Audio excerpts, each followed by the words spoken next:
자, 이번에 드릴 말씀은 세 번째 내용이 되겠습니다. 3강. 정신세계. 정신세계에 관심 많으시죠? 철학자가 정신세계에 관심 없을 리가 있나요?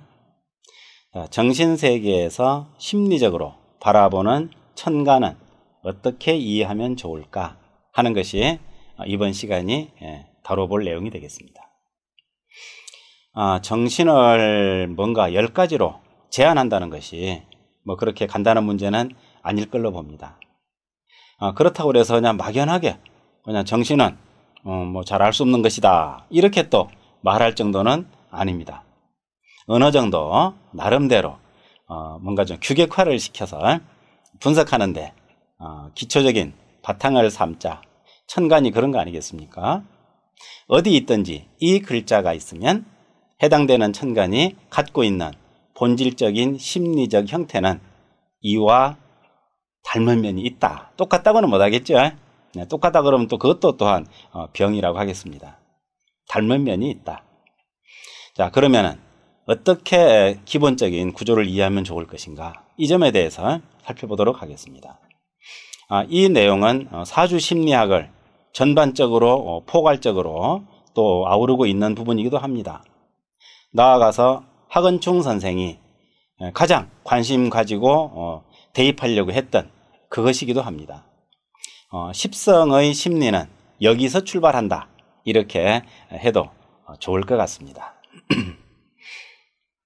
우선 심리를 볼 때는 금으로부터 출발을 합니다. 금은 정신세계입니다. 나 자신이 오행으로는 금이 되고, 그것을 음양으로 나누게 되면 양금은 주체를 관장하고 음금은 경쟁을 관장합니다. 즉 경과 신의 역할이 구분이 되는 거죠. 그래서 성격, 사주 연월일시 위치에 따라서 궁을 정할 때 일간을 자신궁이라고 했습니다. 그러면서 경자를 일간에 딱 써놨죠. 일간이 경금이든 간목이든 그건 중요하지 않고 그 자리에 있는 글자가 의미하는 것, 그것은 바로 주체라는 것이죠. 처음에는 이게 무슨 뜻인가 이해를 잘 못해서 고민을 했습니다마는 결과적으로 갑은 갑의 주체, 을은 을의 주체가 있는데 그 주체가 나타나는 자리가 바로 일간이다 하는 얘기입니다. 일간에서 나타나고 있는 주체는 그 사람의 전반적인 바탕에 핵심적인 성향을 이루고 있다, 이렇게 정리를 할 수가 있습니다. 여기서는 일간의 개념이 아닙니다. 그냥 천간 중에서 경이 갖고 있는 하나의 성향을 이해해 보는 거죠. 자, 무슨 뜻이냐? 자신의 존재를 의식하고 있습니다. 이것을 자존감이라고 합니다. 신은 경쟁적인 요소를 갖습니다. 경쟁은 남을 의식한다는 거죠. 경쟁심. 이것이 잘못 풀리면 시기심, 질투심. 잘 풀리면 그래봤자 선의의 경쟁. 이렇게 붙습니다. 앞에 선의가 붙어야만 되는 뭔가 좀 부정적인 암시가 느껴지는 이런 의미가 되겠죠. 자, 십성 공부를 하셨다면은 경은 비견과 같구나라고 할 수 있을 것입니다. 신은 겁재와 같구나. 겁재가 뭡니까? 재물을 겁탈하다. 네. 신이 그 본질적인 어떤 뿌리다. 겁재, 즉 겁재의 고향이다. 이렇게 말할 수 있습니다. 항상 상대방을 인식합니다. 경쟁하는 마음이 깔려 있습니다. 아마도 이것은 인류가 진화해오는 과정에서 필수적으로 따라붙게 되었겠죠. 경쟁하지 않으면 생존이 안 되니까 생존을 위해서 악착같이 살아남아야 되고, 그러기 위해서는 옆에 있는 다른 사람의 입안에 들어있는 것도 꺼내 먹어야 되는, 원숭이 물에서 그런 경우가 있습니다.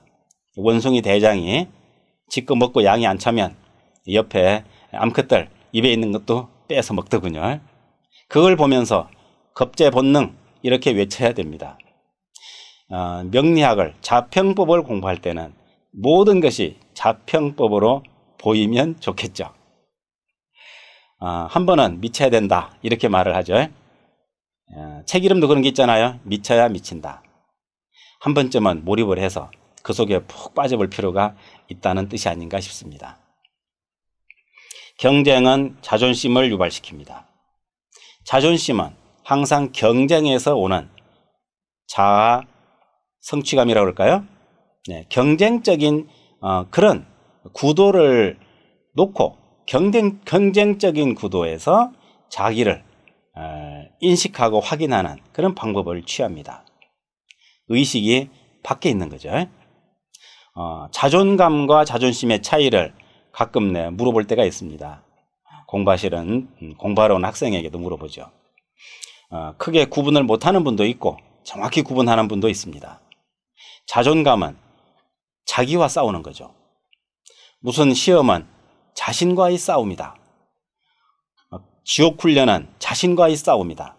이런 것은 바로 자존감을 의미합니다. 싸우면 싸울수록 자존감이 높아지는 거겠죠. 자존심은 상대방 때문에 발생하는 것입니다. 인식하는 것이고, 그러다 보니까 손상을 받을 것은 자존심이 됩니다. 자존감도 손상받을 수는 있습니다. 그런데 남들 때문에 자존심이 상하는 것은 가능하지만 남들 때문에 자존감이 상하는 경우는 없습니다. 상처를 잘 받는 거죠. 그래서 이 신이라는 글자를 가만히 뜯어보면은 설립자 밑에 도가 있어요.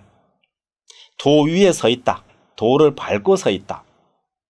도를 밟으면 됩니까? 도를 어떻게 밟습니까? 이렇게 질문해 볼 수 있겠죠? 신자는 도를 밟고 있습니다. 설립자 위에 열십자가 있는 것은 그런 의미다. 도를 밟고 있는 존재. 급제. 내가 생존하기 위해서는 도도 필요 없다. 어느 떠돌이 배에서 양식이 떨어지니까 선원들끼리 제비를 뽑습니다. 무슨 제비겠어요? 네, 급제의 제비입니다. 이것이 급제입니다. 생존 본능 굉장히 중요합니다. 도태되느냐 살아남느냐, 결국은 살아남는 자가 강하다. 그렇죠? 강한 자가 살아남습니까? 그렇게 말하지 않죠. 살아남는 자가 강합니다. 그 의미는 신금의 존재, 굉장히 의미가 크다는 것을 나타냅니다.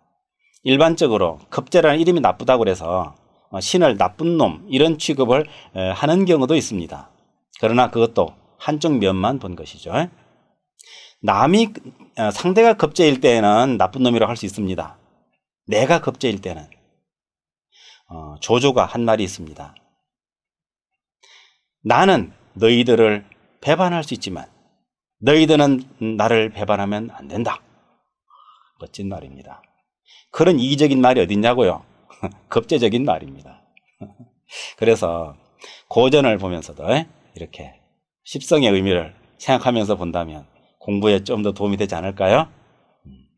이것이 다 금의 영역입니다. 나 자신의 존재감, 이런 것들이 다 금에 속하고 그것을 묶어서 자아라고 한다. 음적인 자아, 양적인 자아, 이렇게 나눌 수 있겠습니다. 색깔로 치면은 경은 하얀색입니다. 금은 오행색이 뭡니까? 금, 백색. 그런데 경은 백색이 맞고, 즉 금은 경의 의미에서 색깔이 있구나. 왜 백색일까? 투명. 나의 존재는 투명해서 아무것도 보이지 않습니다. 신은 흑체입니다. 깜깜해서 아무것도 보이지 않습니다. 앞 시간에 말씀드렸죠. 흑체라는 존재. 하나는 희고, 희다는 것은 무엇이냐? 모든 빛을 반사시키는 겁니다. 있는 그대로 보여주는 거죠. 그것이 경입니다. 모든 것을 흡수하고 안 보여줍니다. 이것이 신입니다. 서로 상반된 존재로 심리계에서 작용을 합니다. 비견급제가 사실은 작용할 때는 그래 중요하지 않아 보이지만 우리가 심리 분석할 때는 굉장히 중요한 자존을 나타내고 있네요. 자존심이든 자존감이든. 그래서 금의 의미, 새삼스럽게 새롭게 살펴볼 필요가 있다는 점을 강조합니다. 자, 금이 낳는 것은 수가 되겠습니다. 그래서 금생수 그러죠. 금이 수를 낳았을 때 이것은 뭐냐? 금이 생존하기 위해서 방법을 추구하는 것입니다. 그래서 방법론, 어떤 방법을 취할 것이냐. 자, 인생의 목적이 무엇입니까? 생존. 개미의 목적이 무엇입니까? 생존. 아메바의 목적이 무엇입니까? 생존. 모든 생명체의 목적은 생존에 있습니다. 인간도 그 영역을 벗어날 수는 없습니다. 어쩌다 가끔 극한 상황이 되면 살신성인도 있긴 합니다. 그건 극한 상황입니다. 예외적인 얘기죠. 일반적으로는 생존입니다. 자, 생존을 취하는 방법이 많겠죠. 많지만 두 가지로 요약해야만 됩니다. 그래야 우리가 이해하는데 어떤 정리가 안 되겠습니까? 그 한 가지는 임의 방법을 취합니다. 또 다른 한 가지는 계의 방법을 취합니다. 임의 방법은 궁리하는 것이고 계의 방법은 사교적인 방법을 택하는 것입니다. 궁리와 사교의 차이가 방법론의 양대산맥이다. 이렇게 말할 수 있습니다. 어떤 움집에서 흙을 파가지고 도자기를 빚어서 유약을 발라서 굽고 또 꺼내보고 마음에 안 들면 깨버리고 또다시 다른 배합을 연구하면서 계속 만드는 사람은 사교일까요? 궁리일까요? 네, 궁리. 임적인 방법을 취하는 사람입니다. 이런 사람은 물론 목적은 자신의 생존이죠. 생존을 위해서 방법을 찾는 것입니다. 그래서 그것을 연구심이라고 하게 됩니다. 연구하고 궁리하는 거죠.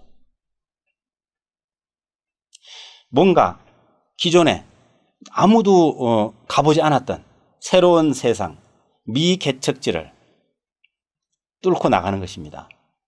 상당한 위험부담도 있습니다. 그러나 그 사람은 위험부담은 두려워하지 않습니다. 자기가 목적한 것이 잘 이루어질 수 있느냐 없느냐 거기에만 뜻을 두고 추진해 나갑니다. 연구한다는 것은 그런 거겠죠. 때로는 하루 이틀, 때로는 10년, 20년, 때로는 평생. 수학 문제 하나를 풀기 위해서 평생을 매달리는 사람. 그 사람은 궁리의 방법을 취하고 있습니다. 이루어지면 성공이고 안 이루어지면 실패입니다. 성공할 가능성 높지 않습니다. 실패할 가능성이 상대적으로 많겠군요. 그럼에도 불구하고 놓을 수 없습니다. 그 사람은 그 방법이 옳다고 생각하기 때문이죠. 이것을 우리 심리적으로 십성으로 말한다면 식신이라고 말합니다. 식신. 이에 상대되는 방법으로 사교적인 방법을 취하는 경우도 있습니다. 사교란 무엇입니까? 해답을 밖에서 찾는다. 그러면 궁리는 안에서 찾는다. 안과 밖의 차이가 있군요. 음양이죠. 네, 음양이 맞습니다. 밖에서 답을 찾는 사람은 항상 대인 관계에서 자신의 위치를 인식하려고 합니다. 야, 내가 이 모임에서 서열이 첫 번째인가 두 번째인가 아니면 끝에서 두 번째인가 맨 끝인가 이런 것에 민감합니다. 사람을 만나면 서열부터 정합니다. 사교란 그런 거 아니겠습니까? 말을 놓아야 될지 경어를 해야 될지 그렇죠. 그래서 나이부터 묻습니다. 가장 객관적으로 정할 수 있는 서열 나이가 되겠죠. 나이를 묻습니다. 누구나 그러지 않나요? 라고 생각하면 그 사람은 사교적인 성향을 가지고 있는 사람입니다. 그렇지 않습니다. 나이를 묻는 사람과 무엇을 하는지를 묻는 사람이 있습니다. 나이를 묻는 사람은 사교성, 뭘 하는지를 묻는 사람은 국리성입니다. 그 사람은 뭘 하고 살까가 궁금한 거죠. 몇 살일까는 궁금하지 않습니다. 뭘 하는지 묻는 사람은 모든 일에 호기심이 많습니다. 일에 호기심이 많습니다. 그건 어떤 거예요? 재미있어요? 사교는 어떤 사람인가에 관심이 있습니다. 어디 대학 나왔어요? 고향은 어디예요? 나이는 몇 살이에요? 결혼을 했나요? 네, 그게 궁금합니다. 어느 쪽이든 방법, 세상을 살아가는 방법의 양면이라고 보면 됩니다. 이런 심리 분석 재미있죠? 아마 재미있으실 거라고 생각합니다. 특히 나물맥락당에서 주로 관심을 가지고 있는 부분, 바로 이런 거죠. 자, 대인관계에서 자신 위치를 찾는 사람들은 항상 집합에 관심을 갖습니다. 어떤 집단에 내가 소속돼 있는가, 이런 것에 관심이 많다 보니까 늘 모임에 대해서 민감하다고 말할 수 있습니다. 궁리하는 사람, 연구하는 사람은 모임은 굉장히 귀찮은 존재. 가봤자 뭐 안부 묻고 밥 먹고 술 먹고 수다 떨고 그리고는 돌아오는 시간 너무 아까운 거지. 그래서 웬만하면 모임에 안 나갑니다. 사교적인 사람은 모이는 걸 좋아합니다. 모이자마자 다음에는 어디서 어떻게 모일지를 의논합니다. 모임만이 삶의 가치라고 생각하는지도 모르겠습니다. 이것이 금생수, 수가 가지고 있는 의미가 되겠습니다. 임은 국리요, 계는 사교. 임은 식신이요, 계는 상관이다. 이렇게 기본적인 개념을 정리해 놓으면 이런 글자가 많이 있으면 그런 성향이 있다고 보면 되는 것입니다. 얼마나 쉽습니까? 어차피 사주 8글자 안에는 이러한 글자로 채워져 있겠죠. 네. 십성이 뭐든지 간에 본질이라는 게 있습니다. 본질. 일간이 갑일 때는 임은 편인이 되겠지만 십성 이해 못해도 괜찮습니다. 차차 공부하시면 될 테니까. 일간이 을일 때에는 임은 정인이 됩니다. 그것이 임이 정인이 되든 편인이 되든 편재가 되든 임이라는 글자는 안 변한다는 거죠. 이게 본질입니다. 임은 그러한 국리성을 가지고 있다는 거죠. 이해 잘 되시죠? 자, 수가 뭘 만들겠습니까? 수는 수생목, 목을 낳습니다. 수가 낳는 것은 목이군요. 목은 방법에서 한 단계 더 나아가는 것입니다. 그것은 행동이라고 말할 수 있습니다. 실행하는 거죠. 생각한 것, 자기가 할 수 있는 영역을 확보한 다음에 행동에 옮기는 것입니다. 그러면 사주에 목이 없는 사람은요, 행동이 더딘 겁니다. 너무 쉽네요. 그렇게 쉬워도 됩니까? 왜 안 되겠습니까? 쉬워도 됩니다. 자, 행동하는 데도 두 가지가 있습니다. 두 가지의 행동을 취한다. 하나는 갑적인 행동, 또 하나는 을적인 행동입니다. 갑은 통제를 의미합니다. 통제란 무엇입니까? 해 하지 말아를 계속 떠드는 거죠. 그 통제입니다. 그래서 내 관리 영역을 벗어나면 굉장히 화를 냅니다. 그래, 통제란 내 마음대로 관리하고 억제하는 거니까. 그죠? 이런 성향은 자기 통제 영역을 계속 확장해 나갑니다. 그것만이 꿈입니다. 역사적으로 통제성이 강한 사람 중에는 알렉산더가 떠오릅니다. 영역을 확장하는 거죠. 넓게 더 넓게. 전 지구를 다 자기 통제하에, 통괄하에 두고 싶었던 거죠. 편제란, 편제 불쑥 나옵니다. 편제가 통제입니다. 통제는 편제 의미를 갖습니다. 전 지구에 돈을 다 먹으려고 하는 것도 통제죠. 네. 이름은 다르고 의미는 달라도 본질은 통제를 합니다.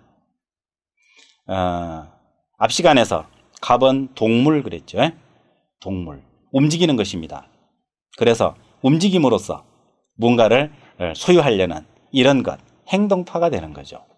갑 자체가 움직이는 게 본질인데 당연히 그렇게 행동할 것 같습니다. 이런 것을 종합해서 보니까 공격적인 성향을 띈다고 할 수 있겠네요. 공격성. 성문을 열어라 그랬는데 안 열어줍니다. 통제 거부. 화가 억수로 나겠죠. 그러면은 대포를 쏴라 되는 것입니다. 공격이죠. 수단과 방법을 가리지 않고 가장 빠른 시간에 통제를 받게 만드는 이것이 갑이 갖고 있는 특성입니다. 자동차는 왜 만들었습니까? 누가 만들었습니까? 갑이 만들었습니다. 왜? 통제하려고. 뭘요? 거리. 내가 서울을 가야 되는데, 부산을 가야 되는데 거리가 장애물이 되죠. 이것을 통제하는 방법은 빨리 이동하는 수밖에 없습니다. 자동차를 만드는 겁니다. 처음에는 뭐 시속 8km 자전거, 그러다가 이제 시속 200km, 상당히 빠르네. 길에 안 받쳐줘. 길 만들어 빨리. 이렇게 계속 통제해 나가는 것. 기간 산업들 전부 다 편제에 속합니다. LTE, 그렇습니다. 빠른 속도로 이동할 수 있는 것. 이것이 갑에게는 최상의 즐거움이고, 세계적으로 인프라망이라고 그러나요? 인터넷 환경이 가장 좋은 것 중에 대한민국이 안 빠지죠. 대한민국 사람의 속성에는 갑적인 요소가 있는 것 같습니다. 공간에 대한 통제죠. 한국은 침략한 적이 없다고도 그러죠. 갑적 요소가 없는 것 같다고. 힘이 없으니까 그랬지. 힘 있어 봐요.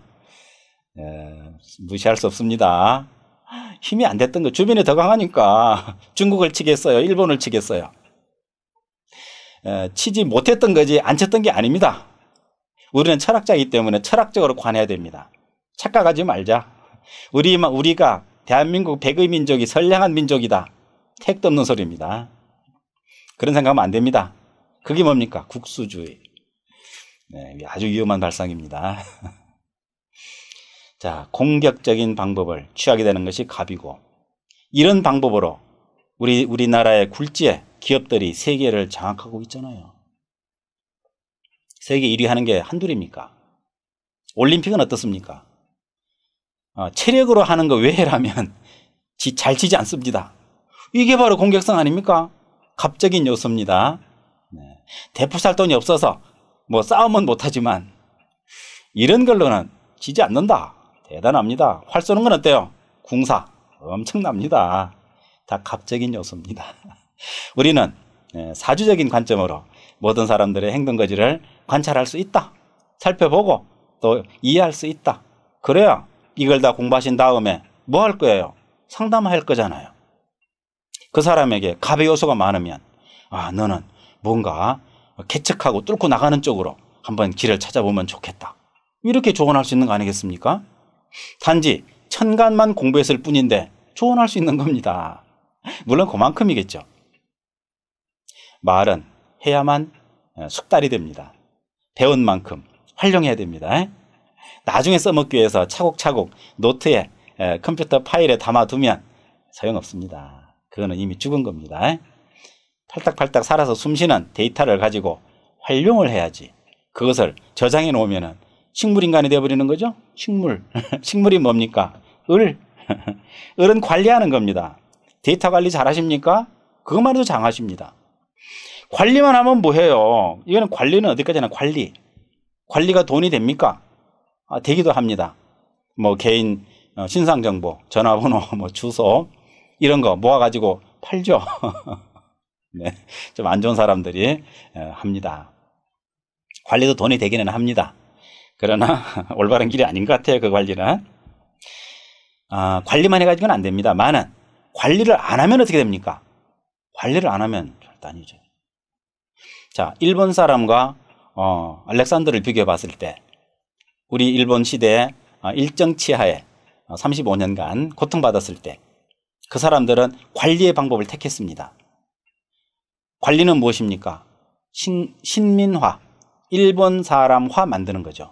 그게 관리입니다. 통제는 침략하는 것이고 침략한 다음에 관리하는 거죠. 그게 전부 행동이라는 목의 영역에 속해 있습니다. 그래서 서로 자기 나라 말 못하게 하고 일본 말을 하게 만들고 또 옆에 사람들이 감시하게 만들고 이렇게 관리를 철저히 했습니다. 완전히 민족성을 말살하려고 들었던 거죠. 우리가 볼 때는 악랄하고 그들이 볼 때는 매우 합리적입니다. 그래야만 오랫동안 관리할 수가 있잖아요. 누구 입장으로 보느냐가 객관성이죠. 알렉산더는 관리라는 것은 몰랐습니다. 그 사람은 공격만 했어요.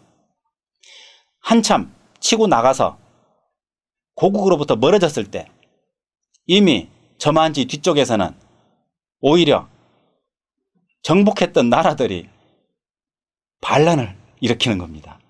결국 망해버렸어요. 이유가 뭡니까? 을목이 없어서입니다. 알렉산더 사조는 모르겠습니다만은 을목이 있었더라면 점령지 하나하나마다 아주 충성도가 높은 신하를 현지인과 같이 심어놓고 계속 관리했어야지. 그런데 그게 안 됐어요. 마음만 앞섰던 거지. 오죽 급하면은 아버지 뭡니까? 모르겠습니다만은 나라 하나 정복했다고 전달이 오면은 알렉산더는 슬퍼했대죠. 자기 먹을 나라 하나 줄어들었다고. 정말 갑에 그걸 달리는 인물입니다. 이런 거 연구하면서 공부하면 얼마나 좋습니까? 자, 관리란 무엇이냐? 확보한 영역을 세밀하게 관리하는 겁니다.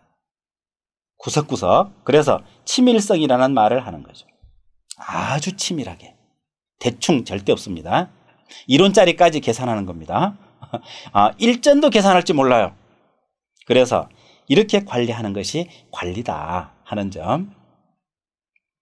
일반적으로 남자는 통제를 하고, 본질적인 얘기입니다. 남자는 통제를 좋아하고 여자는 관리를 좋아합니다. 잘합니다. 좋아한다기보다도. 그래서 남자는 세상에 나가서 돈을 벌어와요. 그러면 아내는 집에서 그걸 관리합니다. 전기세, 수도세, 가스요금, 아들 학원비, 딸 옷값. 남자가 그거 하라고 그러면은 돌아버릴 거예요. 계산이 안 나와요. 얼마 필요해? 그리고 풀썩 던져버리는, 툭 던져주는 이런 스타일밖에 안 돼요. 일반적인 얘기입니다. 남자도 관리 잘하는 남자 있어요. 당연히 있죠. 그러나 여성은 일반적으로 관리를 잘합니다. 오죽하면은 호라비는 이가 서말이고 과부는 은이 서말이라고 했을까? 그것은 남녀의 본질을 아주 드러내주는 좋은 속담이라고 하겠습니다. 속담 속에 진리 있다. 항상 믿는 편입니다. 이것이 을이 행동하는 영역이고 방향입니다. 아주 치밀하죠. 그것도 중요합니다. 바둑을 두는데도 갑적인 요소인 사람은 공격바둑을 둡니다. 새 바둑판을 다 먹을 듯이 바쁘게 뛰어다닙니다. 을은 그건 다 공배야. 공배란 집이 안 된다는 뜻입니다. 착실하게 두어나갑니다. 실리를 취합니다. 이렇게 바둑을 두면 그 사람 속이 보인다잖아요. 근데 바둑뿐이겠습니까? 그림을 그려도 보입니다. 자동차 하나 그리고 창문 다 달고 옆에 또 나무 가로수 하나 그리고 또 가로수 이파리 다 그리고 이러는 그림은 을목적인 그림이 되겠습니다. 갑목적인 그림은 대충 스케치를 하죠. 쓱쓱 해놓고 하나하나 구체적으로 드러내가는 과정을 택합니다. 모든 분야에서 인간이 행동하는 모든 분야에서 동물도 포함되긴 하겠습니다만은 갑적인 행동과 을적인 행동으로 이렇게 볼 수 있으면 사주적인 관점이라고 할 수 있습니다. 한꺼번에 다 보려고 그러면 안 보이죠. 오히려 이렇게 하나하나 살펴서 이해해 나가는 것이 철학자가 가는 과정이 아닐까 이렇게 생각을 해봅니다. 목이 한번 뒤집어서 뭘 만들어낸다면 결국 그거는 화밖에 없겠죠. 화를 만들어낼 것입니다. 그건 무엇이냐? 확장이 되겠습니다. 방법을 찾아서 행동을 한 다음에 이루어진 것을 확장하려는 거죠. 행동의 연장이라고 할 수 있습니다. 그런데 병적인 확장과 정적인 확장으로 나눈다면 병적인 확장은 난폭해지는 겁니다. 이제 황제가 되는 거죠. 진시황이 되는 겁니다. 무리의 제왕이 됩니다. 군림을 하게 됩니다. 그러면 독재를 하게 되죠. 지구상에도 유사의 예로 독재자들이 꽤 있었죠. 히틀러 같은 사람도 독재자라고 할 수 있겠죠. 자기가 홀로 모든 것을 다 다루는 겁니다. 남의 말을 안 듣고 그러면 독재자가 됩니다. 이것이 바로 병과 같은 존재다. 십성어로는 편관이라고 합니다. 지나는 길에 던져 놓습니다. 반면에 정은 무엇이냐? 정의 확장은 항상 합리성을 띠고 있습니다. 객관적, 타당성 이런 거죠. 합리적이냐 아니냐는 우리 철학자들에게 굉장히 중요합니다. 특히 명리학을 공부해도 마찬가지입니다. 그 논리가 오행의 생극 이치에 맞느냐 안 맞느냐 그게 합리죠.